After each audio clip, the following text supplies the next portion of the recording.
This is Dr. David D. Schein. Welcome to Saving America. We have our special guest, Professor Daryl Hunter Montgomery, for this special edition.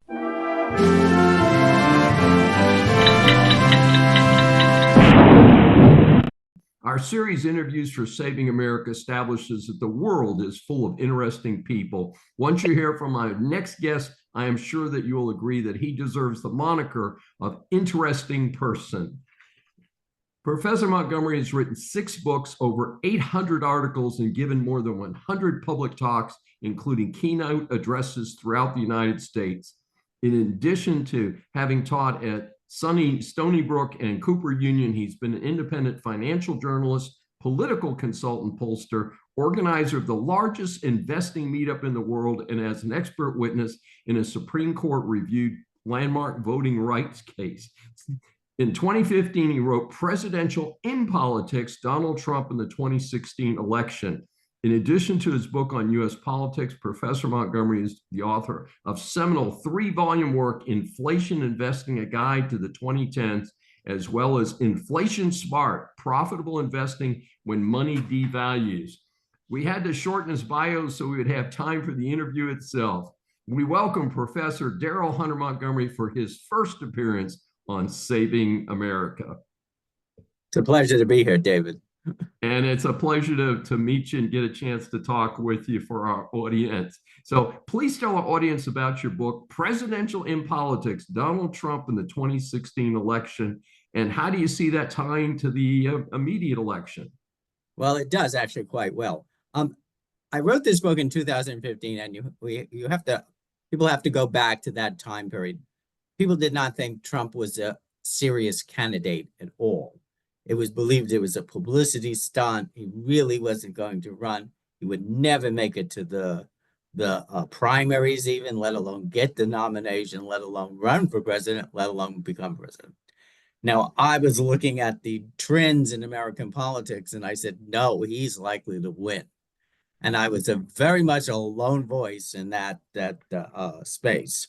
And this is time, if you said that, you would be laughed off the stage. In fact, that really actually did, not to me, but when I actually tried to get people to publish the book, they did laugh at it and said it's ridiculous. Trump is never going to be president. It was just too absurd an idea. Now, it was an over 200-page study, actually, an analysis of the American electorate, why that leads to Trump winning. And I saw at that time that this was a realignment election. And these happen once every, several decades in American politics, sometimes many decades. And Ronald Reagan was sort of one of those elections in 1980, 84. And there's usually 2 elections in a row, not just one. And so 2016 would be the first one. And ordinarily, it would be 2020 would have been the second, but COVID completely interrupted the trend. So this is now the second in 2024. And in that election, you see the real trends, the trends manifest themselves even more. And we are seeing that right now in that the 3 pillars of the Democratic Party, in the realignment election, who supports each party switches and changes and evolves significantly. So the Democrats have 3 problems right now. A black vote is declining. Usually it's quite solid. They can rely on 90% of it. Polls indicate maybe around 75. The Hispanic vote, which is usually 2-to-1 Democrat, is now in some polls even 50-50 for Trump. So this is a massive shift. And under 30s is usually 2-to-1 for the Democrats. And that has shifted significantly for Trump also. So this is really big news. And in 2016, you saw the labor vote or working class vote move toward Trump. And this should have been, for decades and decades, was a Democratic vote, solid Democrat after FDR, which was another realignment election in 28-32 with Al Smith first. So that switch, we already saw that in 2016, and that's how Trump got elected. And now we're seeing the second phase. So this makes complete sense. And people have missed it because COVID has completely interrupted the trend. And so, people have to see things 1, 2, 3. If there's something in the middle, they sort of can't figure it out. And nobody believed me in 2015. 15 and Well, 16 and 16 at all. And people laughed and said, "Yeah, this man is crazy. He doesn't know what he's doing." But I have it in print, and I had to publish it myself on Kindle on Amazon. And after 2016, after Trump Russia came along, it actually disappeared on Amazon for several months with no explanation. So, but then it's reappeared and it's still there. Now it's a historical reference that say, here's how you analyze things and how this should be done and it's not done, because if everyone else was doing it, they would have got the same conclusion. So this is how it relates today, where is that this is the second part of this realignment, and there should be 2 elections, usually in a row, but we have one in the middle this time. absolutely fantastic. While some politicians think only rich people invest, but you and I know that millions of average Americans have money in the market, either directly or through 401k accounts. What should our audience know about something called inflation investing? And does it still apply right now with 2.4% inflation? Well, absolutely. This is like we are entering an inflation era, and it's probably inflation decades, at least one decade, if not several. And we're in not to be too dramatic, but an inflation doom loop where inflation feeds on itself. And this has happened because the national debt is so high in the United States, and not just the United States, this is throughout the Western world. And it's almost 36 trillion now. And Yes. it's grown almost $1 trillion in the last 3 months. Mhm. It's skyrocketing. And years ago, in 2009, I spoke about this. 15 years ago, I said, this is going to happen. I didn't say it's going to happen exactly in 2024, but I said, this is a distant future event. And we've arrived at it today. And at that point, the debt service, the amount of interest you have to pay because when the debt becomes so high, it starts to absorb a huge part of tax receipts till eventually it absorbs all of them. We're not there yet. That's several more years down the road. And then, inflation just feeds on itself and grows like a bacteria, duplicating and spreading. And I've studied in my inflation books, and I've written 4 of them. There is a history of inflation. It goes back to the Roman Empire. So there's Yes. 2,000 years of inflation. And I plan on spinning off one of the original books into a smaller, history of inflation book. So, it's happened over and over and over and over again. This is not new. So, and what the average person can always do something. And I have 2 colorful stories. And one is from the German hyperinflation in the early 20s. And there was a man who bought pianos. And, you need to buy hard assets. And at least he understood buy something physical that you can own. And that's the key to inflation investing, even if you're not technically investing. And those pianos maintained their value and they saved his fortune. So it's rather odd. I'm not recommending anyone do this, but it's a rather odd thought. And people will come up with sort of creative, interesting solutions. And I have a more interesting story from the earlier 2000s when Bush gave money. There was some federal distribution to people, and poor people got more money. And I knew these people who ran a tax service in a sort of ghettoized area. And there was a colorful character that hung around, very uneducated. And he took the money and he bought a gold tooth that he could put in and out of his mouth. Now, it actually was gold. So this man did inflation investing, even though he probably didn't even have an 8th grade education. And seemed to be a little crazy, but that gold tooth would be very valuable one day. And I don't know if he's still alive. I don't know this man, but that was inflation investing. So even poor people or even people with very little money can do some very odd things. Now, anyone can buy silver coins. They're around $35 right now. You can get solid silver, and you can get them from the Canadian Mint and a number of mints, and there's a number of services that sell them. And usually you have to buy like 10 or 25 a stack. So that's not too much. And anyone could buy get a brokerage account. You don't need too much money. And you can buy things called ETFs, which are exchange traded funds. And that's equivalent to, say, a gold GLD would be a symbol for one. and that holds physical gold. You don't have to buy the gold. You can buy and sell these things like stock all day long. So, that's very simple. And you don't need millions of dollars or even hundreds of thousands of dollars. Maybe, Let me thousand let or me two. just interrupt you just slightly there. Gold is over $2,700 an ounce right now. I, in my lifetime, have never seen gold at such a unbelievable level, and I've heard silver is surging also. How do you feel about gold right now? Is gold becoming so uneconomic that you should be looking at silver and perhaps pianos versus gold? No, pianos are very expensive. Silver, you make much more money on silver. It's Yeah, that's very what I was thinking. inexpensive. Now it's very inexpensive. Sorry, I have to go.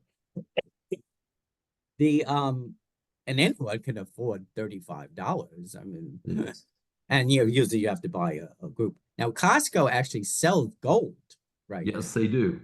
And my assumption is they were going to start to sell, and they're making a lot of profit off it. They're booming business for them. That they will start to sell silver also. So you don't have to pay $2,700. You can pay 35, or come in like 10-ounce bars or something. So you'll have to pay. Yes. So people can do this and make great birthday and Christmas presents, by the way. Now let me And ask you I another encourage silver. It's a much better deal in the long run. and let me ask you another follow-up question on that. How about just the regular stock market? Many people in America I know, for instance, as a professor, I'm in a nonprofit college, so I'm at a 403B. Uh, I have very limited choices, but won't the stocks themselves go up with inflation in some cases, unless it's a business that's being badly damaged by inflation? Well, the answer is yes and no. If you look back in the 1970s, the stock market was in very bad shape, except commodities were in very, very good shape. And you can, if you want to buy stocks, buy gold and silver miners. And the essence of inflation investment is precious metals, and that's gold, silver, platinum, palladium, or and in some instances, if the economy is good in the periods, base metals, industrial metals, that's like copper, tin, zinc, aluminum, and then energy, that's oil, natural gas, agriculture, which, not just the food, but fertilizer products for agriculture, like fertilizers, fertilizer stocks, land. The best real estate investment during high inflation times is rural land, not houses, not apartment buildings, not commercial buildings, pure land. And the reason for that is usually it's cheaper and very low taxes. Governments will be desperate for money and they will raise your real estate taxes, especially on your house and your commercial buildings, to sometimes astronomical levels. And I live in the Northeast. I'm not sure where you live, but if you go to places like Long Island or New Jersey, Westchester, places, the real estate taxes can be unbelievable. Yes, they are here in Texas. Part of the reason I'm right in near town, Houston, Texas. Part of the reason that our real estate taxes are so high, and we also have a very high sales tax, is because we do not have a state income tax in the state of Texas. So we're all being taxed. And of course, real estate taxes tend to be something that's called regressive, because you got mom and pop, so they do have something called a homestead exemption, but the real estate values of close-in real estate are going up so fast that they're far exceeding the value of the homestead exemption, which is only $25,000 or $50,000 exemption, which means if grandma's house, which she paid $38,000 for 30 years ago, is now valued at $250,000, she's paying tax on $200,000 because she's got the $50,000 over 65 homestead exemption. That can be a pretty good bite. And so that supports what you're saying, I think. It's worse in other places. Where I used to live on Long Island, the taxes could be 10% of the value of the annual taxes, could be 10% of the value of the house. And it just worked out. It happened to work out like that.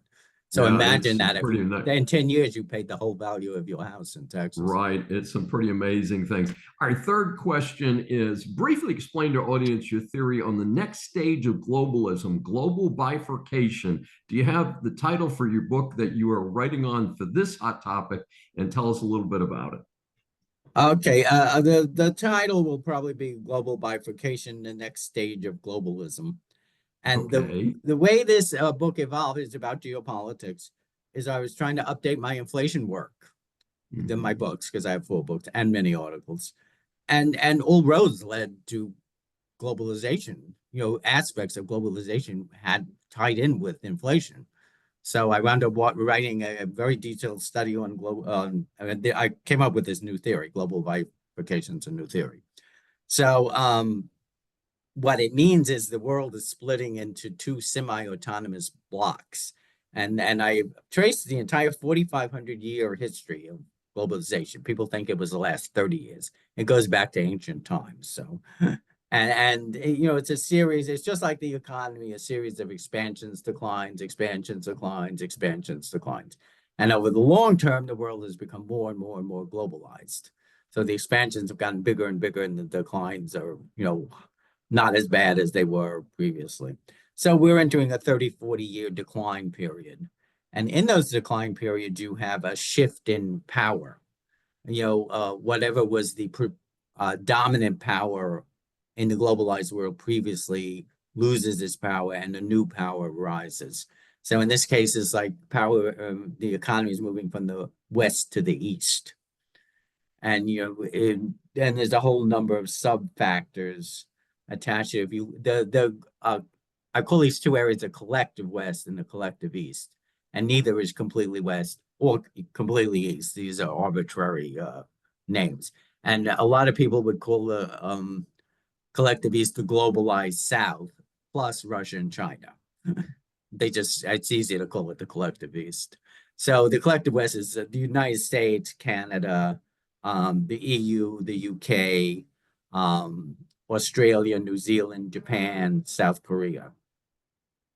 So and the East is everything else. So it's most of Latin America, Africa, and most of Asia. Asia minus Japan, South Korea, and Israel. So, and if you divide these, 84% of the world lives in the collective East. Yes. And a disproportionate number of young people live in the collective East. The West is old and aging. And the oldest country on earth is Japan. And the average age is close to 50. Now, I'm over 50, and we say, oh, that's not so old. But for every 100-year-old, every baby there has to be a 100-year-old to balance out if the average age is 50. So there's lots of old people in Japan and very few people that have children. So those type of societies don't have big economic growth in the future because they don't have any people growth. And Japan is supposed to shrink by 2100 to like less than half its current population. And Europe, almost all of Europe is in the same detail. The second and third oldest countries on earth are Germany and Italy. So Western Europe is very, very old also. So this is not, demography is destiny. Well, the destiny is in the East with the young people and leaving the West. So, and there's a number of other factors. There was just a BRICS meeting. This is one of the organizing entities for the collective East. I've been speaking about this for a couple of years now, and it's going to absorb more and more of these countries, and basically just like the EU did in Europe, what NATO does for defense in the West. So those equivalent organizations are appearing in the East and rising in power. So, and this is say will last till 2050 or thereabouts, from about 2020 to 2050. So we're in the early stages of this. So you better read the book. sounds like something we all need to pay attention to. So, Professor Daryl Hunter Montgomery, how can our audience get more information about you and your books? Well, they can go on Amazon and put on any of the titles. I write under slightly different names because I write different types of books. And The financial books are under Daryl Montgomery, and the Trump book is under D. Hunter Montgomery. And then I also write detective novels, and that's under another Montgomery name. And then it'll be Daryl Hunter Montgomery for the globalization book. Fascinating stories. This is Dr. David D. Schein for Saving America. Thanks for joining us, and please subscribe on your favorite platform.